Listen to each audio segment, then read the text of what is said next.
जितेंद्र भाई बघेल साहब, कितने लोग हैं? 30 लोग। 30 लोग हमारे सामने से यहाँ से बोले।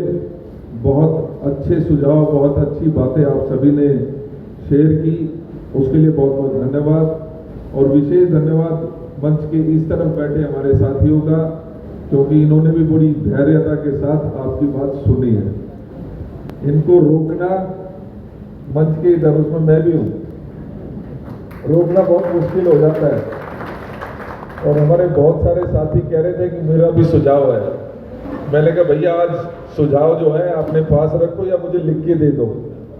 आज मैं सुनना चाहता हूँ जो फील्ड में लगातार कांग्रेस का झंडा बुलंद करने का काम करते हैं, चाहे वो मेरे ब्लॉक के प्रधान हो, चाहे वो मेरे बूथ के मजबूत कार्यकर्ता हो, चाहे वो प्रदेश कांग्रेस कमेटी के मेंबर हो, AICC के मेंबर हो, वो साथी यहाँ पर पहुंचे हैं जिसने कांग्रेस के झंडे को हमेशा ऊंचा रखने का काम किया। तो मैं जानना चाहता था कि फील्ड में जब हम जाते हैं तो क्या क्या परेशानियां, क्या क्या दिक्कतें हमें फेस करनी पड़ती हैं, और क्या वो उम्मीद करते हैं कि प्रदेश कांग्रेस कमेटी आपके लिए, आपके इस मुहिम को मजबूत करने के लिए, इस मुहिम को आगे बढ़ाने के लिए क्या कुछ कर सकती है। वो सारी बातें आप लोगों ने शेयर की, उसके लिए बहुत दिल की गहराइयों से धन्यवाद। लेकिन एक बात जरूर कहना चाहता हूँ कि देखिए, बदलाव जो है वो अपने से शुरू होता है। अगर हम तैयार हो जाएं कोई चीज़ के लिए तो फिर माफ कीजिएगा, एक लंबी लाइन आपके पीछे बनती हुई आप देख सकते हैं। हम अक्सर सुझाव देते हैं, अक्सर बयानबाजी करते हैं, कमियां ढूंढते हैं और बहुत अच्छे सुझाव देते हैं, लेकिन यदि वही सुझाव हम अपने अंदर उतार लें और उस सुझाव के अनुरूप काम करना शुरू कर दें तो मैं नहीं समझता कोई इस प्रकार की समस्या फिर पैदा होगी।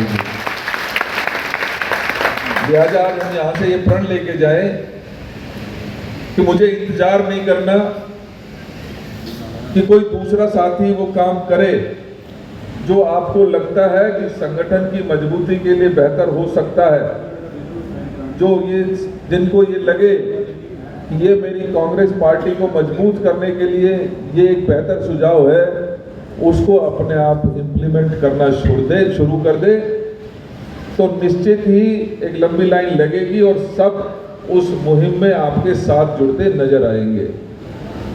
तो दूसरी बात मैं आप सबसे कहना चाहता हूं कि अक्सर हमारे बहुत से कार्यकर्ता हैं, हमारे ब्लॉक प्रधान हैं जो चुनाव लड़े हैं, चाहे कॉरपोरेशन का लड़े या अन्य चुनाव लड़े, उनके मुंह से भी मैं बहुत बार सुनता हूं कि जब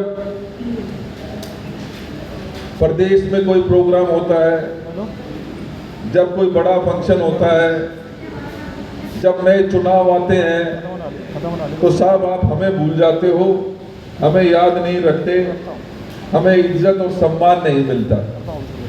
सही बात है, सही कह रहे हैं।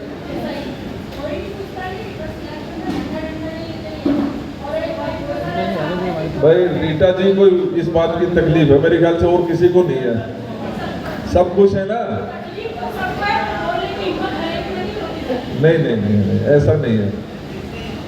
देखिए इज्जत, मैं एक बात मानता हूं, एक सेकंड रीटा जी हो गई, अरे सुन लो, मैं सिर्फ ये कहना चाहता हूं कि ये जो इज्जत भी है ना, ये कोई मांगे से नहीं मिल सकती, ये आपको कमानी पड़ती है। कांग्रेस ने आपको एक पहचान दी है, चाहे आज यहाँ इस कमरे में कम से कम जो बैठे हैं, मैं मानता हूं कि कांग्रेस ने आपको एक पहचान देने का काम किया है।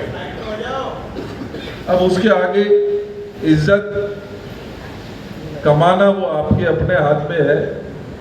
अगर आप मांगेंगे तो शायद कुछ नहीं मिलेगा। हमारे बहुत सारे ब्लॉक के प्रधान कहते हैं कि जी हम दिन रात मेहनत करते हैं, चुनाव आता है, वो जो चुनाव लड़ रहा होता है वो हमसे पूछता ही नहीं, अपनी तरफ से ही वो कोशिश करता है कि हम जो बूथ की कमेटियां वो बना लें। वो सोचता है कि हमें हमारे घर पे नहीं आएगा, दूसरे घर पे चला जाएगा, उससे बहुत परेशानी होती है। मैं उसका उलट सोचता हूँ। मैं ये मानता हूँ कि अगर आपके हाथ में कुछ है, अगर आपके पास बूथ कमेटियां तरीके से बनी हुई होंगी, अगर आप लोगों के सुख दुख में, अपने चाहे क्षेत्र में, अपनी गली में, अपने मोहल्ले में, अपनी कॉलोनी में, अपने कार्य क्षेत्र में अगर लोगों के सुख दुख में खड़े होंगे तो वहां से आपको इज्जत और सम्मान मिलेगा।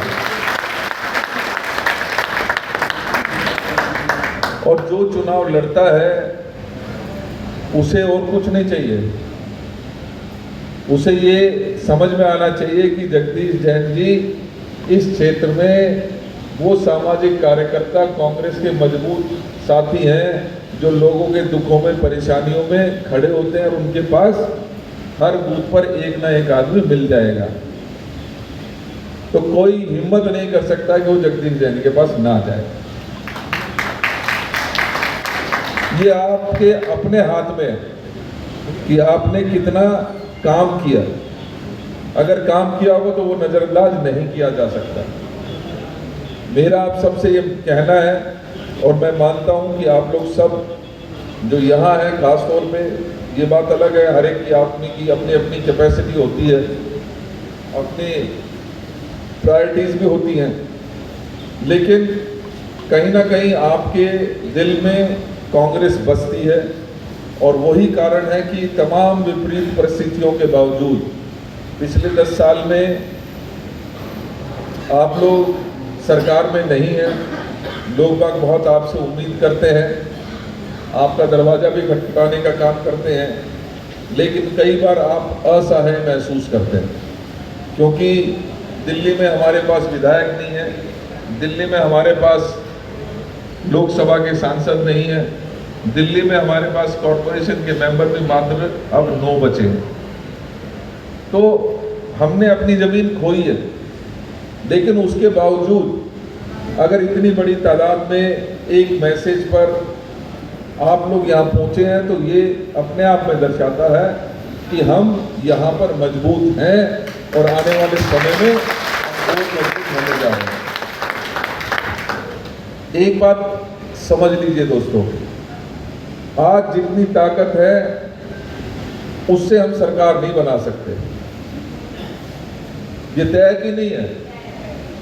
हमारे बहुत सारे साथी, कोई पार्टी छोड़ के चला गया, बहुत से साथी दुखी हो गए, किसी देवेंद्र यादव ने उसको प्रताड़ित कर दिया और वो अपने घर बैठ गया। आज जरूरत ये है कि हम उन साथियों को वापस से अपने संगठन में, अपने परिवार में लाने का काम करें। आप लोग तैयार हैं? मैं आपको एक बात की गारंटी दे देता हूं कि आप लोगों को कई बार ये लगता है कि यार वो आ गया तो मेरी शायद जो महत्व है वो कम हो जाएगा, ये लगने लग जाता है। आपकी अपनी इनसिक्योरिटीज को साइड में रख दीजिए। आप यहाँ पर हैं, आपकी पहचान है। मैं आपको वादा करता हूँ, देवेंद्र यादव के रहते हुए ऐसा कोई भी साथी आएगा तो वो आगे वाली रो में नहीं बैठेगा, पीछे बैठेगा। फिर तो कोई इनसिक्योरिटी नहीं बचेगी, फिर तो नहीं बचेगी ना। फिर तो ये डर नहीं सताएगा ना कि यार मैं ये आ गया तो वो टिकट ले जाएगा, वो आ गया तो वो अध्यक्ष बन जाएगा। नहीं बनेगा अध्यक्ष, ये लिख लीजिए आप। लेकिन हमें इज्जत और सम्मान देना जरूरी है और अपने परिवार को बड़ा करना बहुत महत्वपूर्ण है। हम लगातार कमजोर हुए हैं। अब माननीय राहुल गांधी जी के नेतृत्व में हमने अपनी स्थिति बहुत सुधारी है। हम लोग मजबूत हुए हैं और लोगों को भी आपसे और हमसे उम्मीद अब बढ़ी है। समय वो है जब आम आदमी पार्टी और भारतीय जनता पार्टी के झूठे वादे और सपनों से लोग ऊब चुके हैं। और ये मैं इसलिए भी कह रहा हूं कि आप लोगों ने देखा होगा, जब भी कोई परेशानी आती है, जब भी कोई समस्या दिल्ली के ऊपर आती है, तो हमारी ये दोनों पार्टियां एक दूसरे को बॉल को एक दूसरे के पाले में फेंकने का काम शुरू कर देते हैं। अभी पानी की समस्या आई, हमारी दिल्ली की सरकार कहती है कि हरियाणा ने पानी नहीं दिया, कभी एलजी के साथ लड़ाई करते हैं। जो हरियाणा में मुख्यमंत्री जिनके हैं, जिनके एलजी साहब लगाए हुए हैं, वो कहते हैं दिल्ली सरकार ने ये नहीं किया। इस सब में पिस कौन रहा है? जनता पिस रही है। हमने 15 साल माननीय शीला दीक्षित जी के नेतृत्व में एक बेहतरीन सरकार देने का काम किया था, जो सबके हितों की ना सिर्फ रक्षा करता था, बल्कि सबके दुख और दर्द में किस तरीके से सरकार काम आ सकती है, ऐसी योजना